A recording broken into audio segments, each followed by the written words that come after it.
Estamos de volta com o programa Legislativo do Futuro, hoje sobre a Procuradoria da Câmara Municipal de São Paulo. Continuamos com a doutora Nazaré Lins Barbosa, procuradora legislativa-chefe, e Luciana de Fátima da Silva, procuradora do setor do processo legislativo. Doutora Nazaré, no bloco anterior, você começou a falar um pouquinho sobre as licitações, que também tem um volume muito grande, tudo aqui que é comprado pela casa precisa de uma licitação e elas passam por vocês. Como é que é esse trabalho? Cada setor que requisita algum tipo de serviço, algum tipo de material, desde serviços, por exemplo, ligados às equipes de tecnologia, informática, ou aquisição de materiais, né, por exemplo, para o departamento médico, ou para a gráfica, ou do que tipo seja, as unidades requisitantes, elas esboçam o produto ou o serviço que elas necessitam. Mas isso precisa ser transformado em um edital de licitação, segundo determinados critérios jurídicos. Por exemplo, não se pode exigir uma marca específica, como regra. Ah, eu quero caneta tipo X. Não. Né? Você precisa descrever a caneta e a gente vai ter que comprar dentro dessa descrição aquela que tiver o menor preço. Então, a gente assessora as unidades requisitantes a descrever o seu, digamos, o que elas precisam, o seu objeto, de uma maneira compatível com a lisura do procedimento necessário para aquela aquisição ou para a compra daquele serviço, vamos chamar assim, né? Então, a gente até desenvolveu um sistema de padronização dos editais da casa, né? Nós temos a nossa equipe de contratos e licitações, que conta lá com uma equipe de procuradores. A gente assessora, não só dando os pareceres relativos aos contratos, prorrogações, ou eventualmente dispensa de licitação, inexigibilidade de licitação, a gente dá parecer em todas as matérias ligadas a contratos, mas a gente assessora também o processo de compra ou de aquisição, né, de serviços, de materiais, de produtos. Sempre a Procuradoria está ao lado para que tudo se faça da maneira o mais transparente, o mais correta, o melhor possível mesmo, assegurando boas compras para casa. De processos como esses, quantos mais ou menos? Olha, hoje na casa nós temos mais de 200 contratos vigentes, né? Também é verdade que há muitas pequenas aquisições que não necessariamente passam por um processo de licitação, elas têm um processo simplificado. Também é verdade que muitos dos nossos pregões hoje, quase sempre, são eletrônicos, né? Mas isso não dispensa, muito pelo contrário, requer também a assessoria direta da Procuradoria em todos esses procedimentos. Luciana, falando um pouquinho dos pareceres de vocês, né? A população tem acesso a esse conteúdo? Como é que funciona isso? Sim, tem sim, Nayara. Todo o parecer que a Procuradoria dá, ele fica no site da Câmara, tem uma aba, né, que tem o trabalho da Procuradoria. Então, lá é possível acessar, fazer pesquisa com o conteúdo. Se tem algum termo, joga lá na pesquisa, vai aparecer se a gente já deu algum parecer sobre aquele assunto, né? Nessa parte também estão disponíveis as revistas da Procuradoria de vários anos. Então, tem um material de pesquisa interessante ali, que auxilia muito câmaras menores, né, que não tem essa infraestrutura que a gente estava falando anteriormente, podem se valer dessa pesquisa. É um trabalho todo acessível à população, sim. E a Câmara tem muita preocupação com a transparência.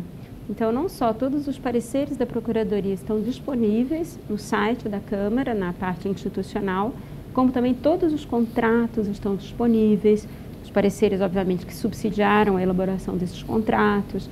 Então, a Câmara realmente prima, sim, pelo acesso à informação de tudo que é produzido na casa, está disponível para o cidadão.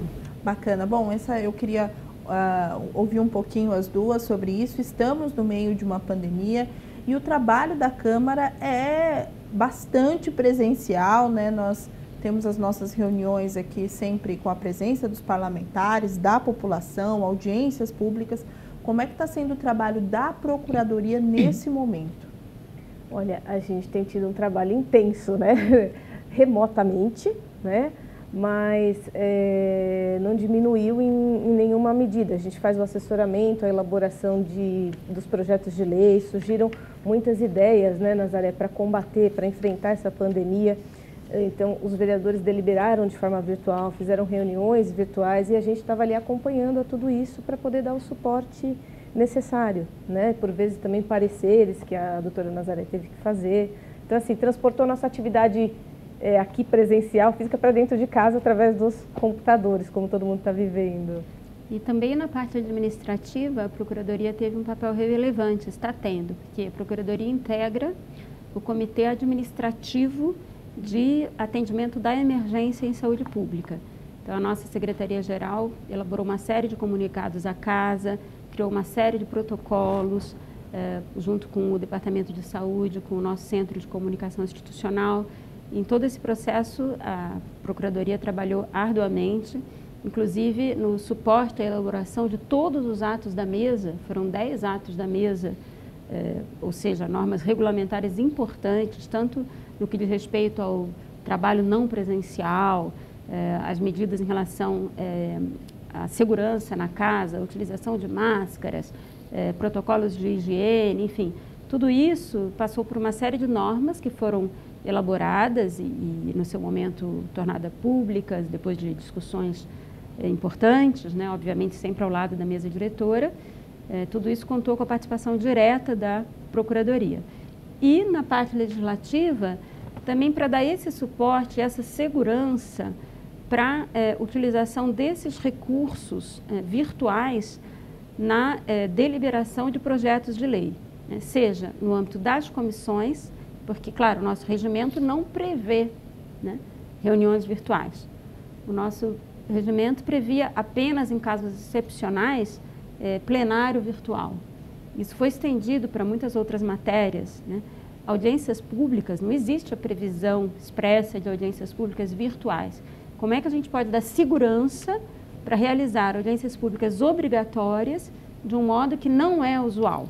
Então, tudo isso foi tratado por meio de pareceres da Procuradoria, com muito estudo, com muito cuidado, mas nós tivemos a satisfação de ver que tudo isso foi realmente acolhido, não só, digamos, politicamente, mas também até em juízo, né? Então, nós tivemos um caso, concretamente, em que se discutiu, né, a legitimidade de se utilizar o plenário virtual para determinados projetos e o desembargador disse, ok, está perfeito, a Câmara está continuando os seus trabalhos, eu diria, mais do que nunca, né? Não poderia parar mesmo, né? E aí a gente vê realmente assim que a Câmara Municipal foi muito visionária nesse sentido, porque já desde o ano passado, né, instituiu situação que admitia o plenário virtual, a nossa presidência, a nossa mesa diretora foi, né, e tem sido muito ousada e está à frente aí nesse assunto. É uma das câmaras, sem dúvida, do âmbito municipal é a câmara mais avançada, né? Mas a Procuradoria tem trabalhado muito, tem procurado dar esse suporte à altura da situação que a gente vive, que é realmente muito dolorosa, muito difícil, muito preocupante e que exigia realmente uma resposta à altura do Poder Legislativo da cidade de São Paulo. Verdade. Agora, Luciana, o Poder Legislativo como um todo tem um certo desconhecimento de uma parte da população, até por conta dos regimentos, dos termos jurídicos, por muitas vezes. A Procuradoria tenta, de alguma forma, traduzir isso para a população, deixar esse trabalho um pouco mais simplificado para que as pessoas entendam a importância dele? Olha, eu acho que assim, a gente está trabalhando agora com uma ideia que a doutora Nazaré trouxe também, apaixonante, que é a ideia da linguagem simples, né? Um projeto que se tem de tentar fazer uma tradução, como você colocou, das leis vigentes. Isso é um projeto para o futuro, colocar numa linguagem que não seja jurídica, para que seja perceptível de uma forma mais fácil pelo cidadão, né? Hoje a gente tem o portal da legislação paulistana, né, que coloca de uma forma também mais fácil de visualizar toda a legislação já vigente. E acho que em termos de iniciativas nesse sentido, o que me ocorre são essas. De fato, né? são essas as iniciativas mais importantes, até porque no início deste ano foi publicada uma lei no município de São Paulo que institui a Política Municipal da Linguagem Simples, né? Claro, nós na área jurídica, nós não temos uma linguagem simples, a gente tem uma linguagem técnica e às vezes até muito rebuscada, de muito difícil compreensão, né? E, no entanto, a gente prestam serviço direto a vereadores que não necessariamente, aliás, a sua grande maioria, não provém da área jurídica, e muito menos o cidadão, que é a quem esse trabalho se dirige, né? Então, claro que nós temos que utilizar uma linguagem técnica, tanto na legislação, como nos nossos pareceres, nas nossas orientações. Mas isso precisa ser compreendido por quem vai receber essa informação, principalmente o cidadão, né? Então, como é que a gente faz essa mediação? Como é que a gente pode, na prática, na Câmara Municipal de São Paulo, de fato, praticar essa linguagem simples, né? Eu penso que a gente está, assim, muito bem por conta do nosso trabalho de coordenadoria de mídias aqui na casa.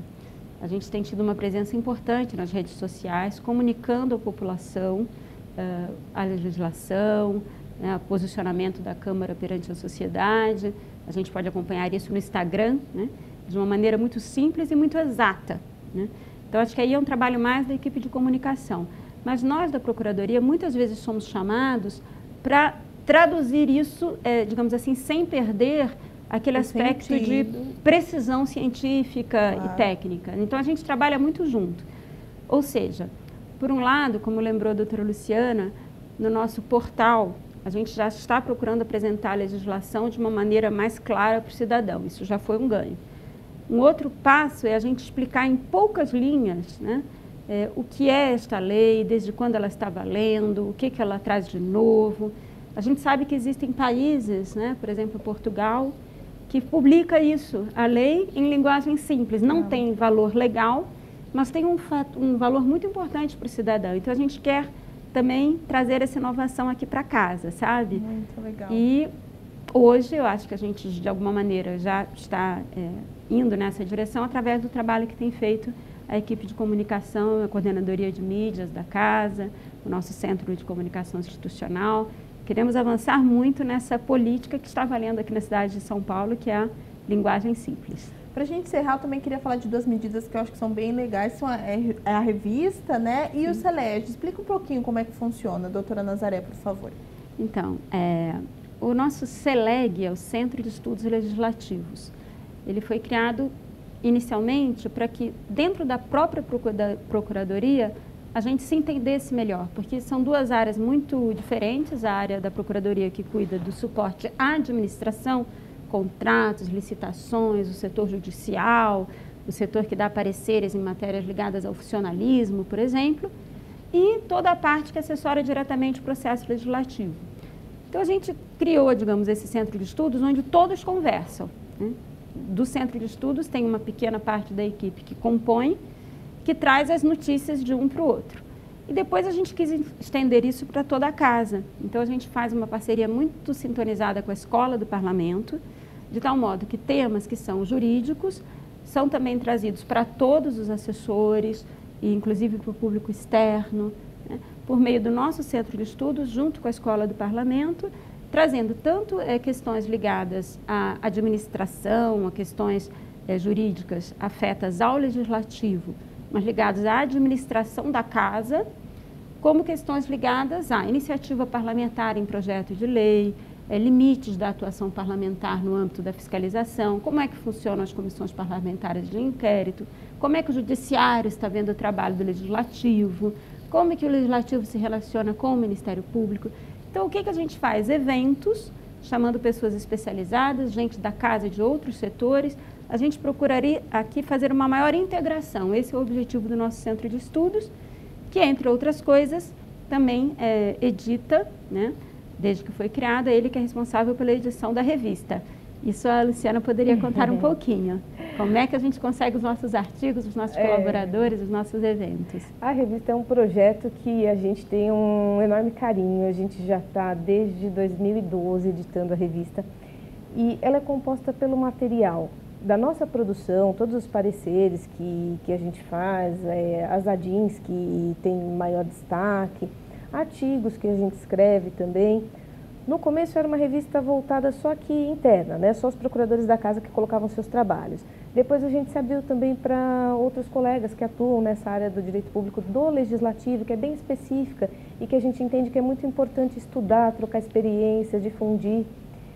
Então, anualmente no mês de maio a gente faz a chamada de trabalhos e depois lá para junho, agosto, a gente começa a selecionar o material, divide, faz uma revisão, tudo para que em novembro a gente tenha a revista prontinha e por vezes a gente consegue fazer um evento, né, Nazaré? Um lançamento, algum seminário, um congresso e faz um lançamento da revista. Né? A gente acha que esse é um jeito de difundir essa atuação perante o legislativo, de como isso pode ser melhor aprofundado e qualificar, né? Ajudar a contribuir para a atividade parlamentar.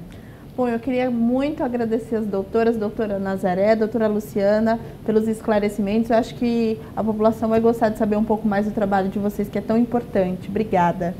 Nós agradecemos. O nosso sonho é que a nossa Procuradoria e o Legislativo de São Paulo sejam inspiração para todas as casas legislativas de todos os municípios do Brasil. Que legal. E agradeço a você que acompanhou o programa de hoje.